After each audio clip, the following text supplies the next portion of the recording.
what up? This is actually going to be a product review. I'm not morally opposed to doing product reviews, but it is rare that I have anything really unique to say. And I try not to say things that have already been said on the internet.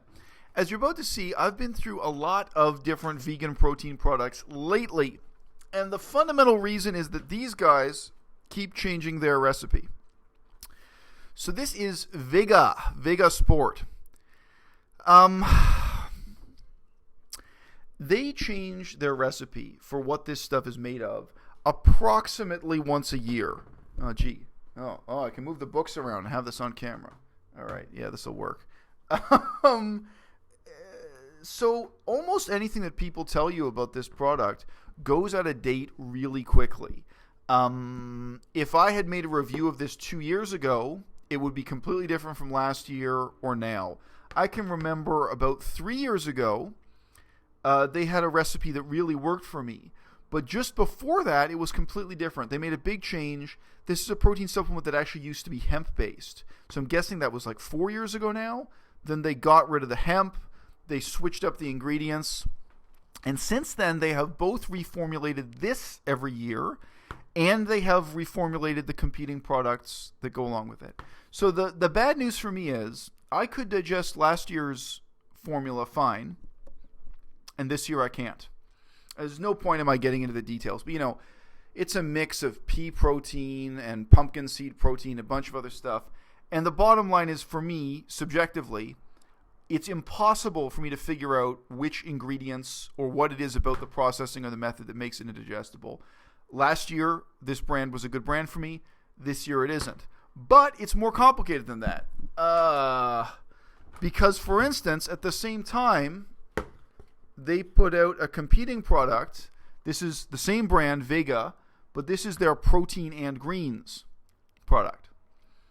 It's the same, except it's different. Now, you can get into the different marketing reasons for why the two products in the brand are slightly different from each other.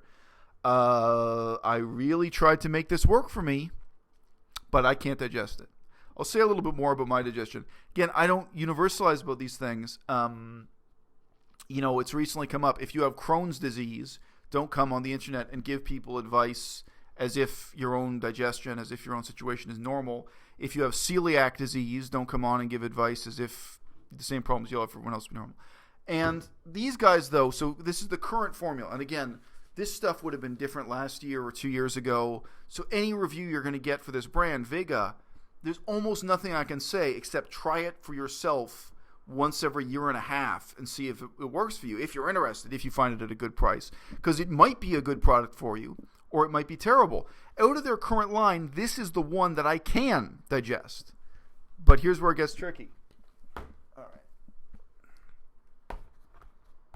So the first two containers I showed you, those are actually dedicated protein supplements.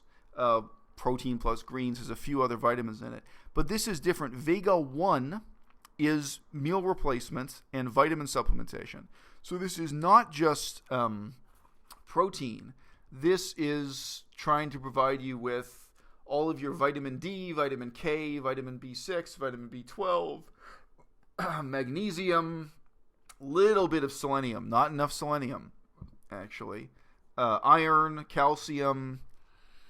So this is a broad supplement, not just containing protein. Problematic in more ways than one. What if you do more than one dose a day, right? You got to watch that.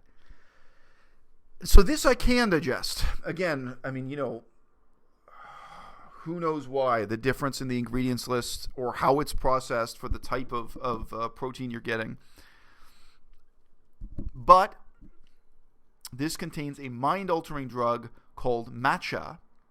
Some people pronounce it maca, spelled M-A-C-A. And that is actually a drug that very little research has been done on. I'm not here to hate on it, maca root or matcha root. I have looked up scientific studies on it, but simply it's not that important for Western science to research what its effects are. mentally, physiologically, and otherwise. So it currently really falls under the unknown heading. It may be that matcha root is much healthier for you than caffeine. I'm totally willing to accept that. But it lists it as an ingredient and doesn't actually give you a dosage. So I emailed them and asked, and they told me that this contains 1,000 grams of matcha root per serving, per scoop. Now, a heavy dose of matcha root, people who really want to get high on that stuff, they will do 4,000 per day, 4,000 milligrams. I think it's milligrams, not micrograms, but in any case, a lot of the prepackaged stuff, that'll be a dose of 4,000 as opposed to 1,000. Now, I have used this, and I noticed the mental effects, and that's why I wrote them an email saying how much matcha root do you have in this stuff.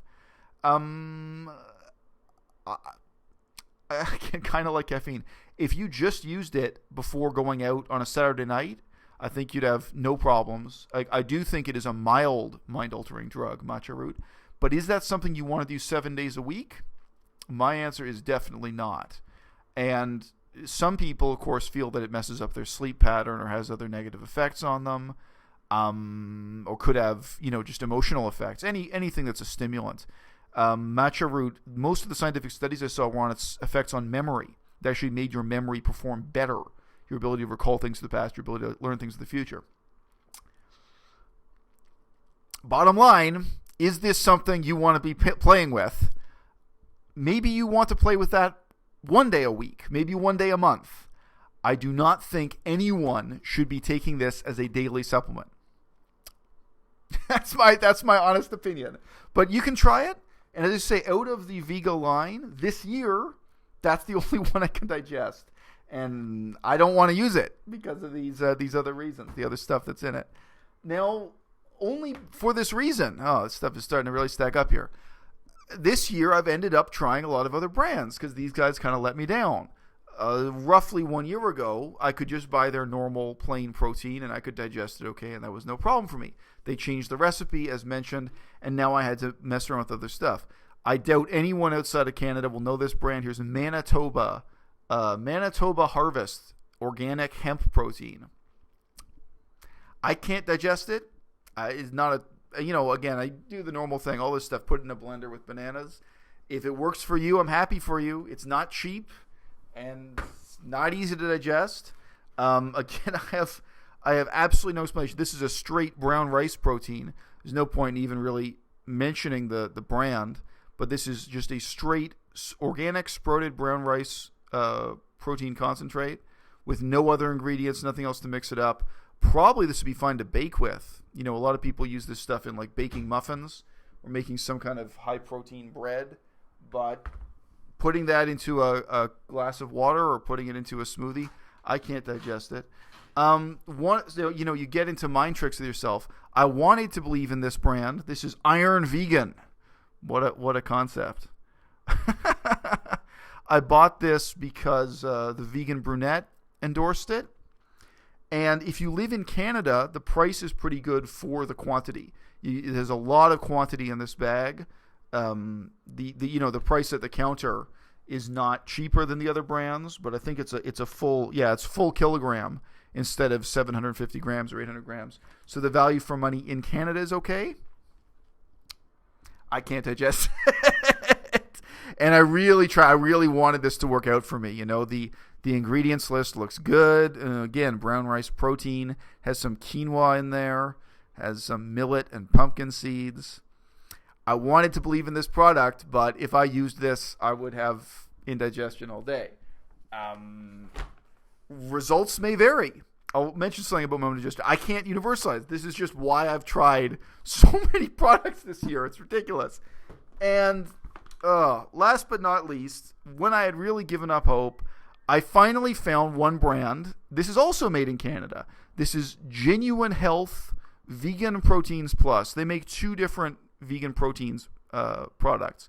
This is Vegan Proteins Plus. Their other one is it's not worth explaining. Their other one it has more of a broken down protein. It's supposed to be even easier to digest. This works great for me. And again, you could, from the ingredients list, I could absolutely never guess. Yeah, so this is yellow pea kernel protein isolate is the number one ingredient. But it has some brown rice protein. So, it has some potato tuber protein. So again, it's a mix of vegan protein sources. This one works out great for me. And as I say, the difference can be subtle because 2 years ago or something, I could eat Vega Sport, and today they've changed the ingredients for the 10th time or whatever, and I can't. And this too, from year to year, even if you weren't reading the ingredients label, they do change the style of the packaging a little bit every time they change the ingredients. And just scooping it out, you notice the difference in texture. This is now quite powdery. You could accidentally inhale this. And in the past, it had more of a thick, clumpy texture. So for me personally, this one now is the only one I would buy. Whew. So it's kind of hard to give advice on this stuff. I suspect that I have an intolerance to oat protein. If I ever eat oats, I have indigestion for several hours. That is not diagnosed by any doctor. And when you look into it, that is one of those health conditions that's so trivial that there's very little research about it and very little medical interest. Because nobody dies. The effects aren't that serious. But, even then, you trick yourself mentally. Like in the past, if I ate oatmeal and I poured soy milk on it, and then I'd have indigestion for hours. And I would think, boy, that's soy milk. That must have gone bad. Like there was something wrong with that soy milk. I've got to get rid of the soy milk. And years went by before it even occurred to me that I didn't eat oatmeal regularly. It was just like once in a while I would try to eat something made out of oats. I didn't know this concept existed, that some people could not digest oatmeal. Now that I know that, and now that I pay attention to what I eat, it really does seem to me that I'm oatmeal intolerant, that I can't eat oats. And when I look into that, the chemicals in oats, the types of chemical structures in oats that some people can't digest, they're not only in oats. They're found in other stuff. And also, if you eat a tiny quantity of it, it's not like being allergic to a bee sting. It doesn't really affect you that much. So it's like, well, in terms of this stack of protein mixes, maybe for other people, all of them are easily digestible. I don't know. This is, again, the problem with anecdotal approaches to science and health advice. I can just tell you, I've tried a ton of these protein supplements. And the bottom line is I use them because they make my life easier. They make it easier for me to get my work done, get up in the morning and go to school without cooking a meal. And if I move back to Asia, I might stop using protein supplements entirely, where it's easier for me to live a life that's based on rice, green vegetables, potatoes, and other sources of food.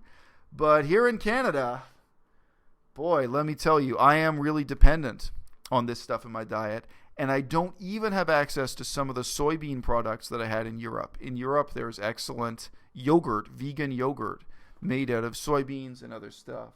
So for now, these plastic containers will be keeping me company.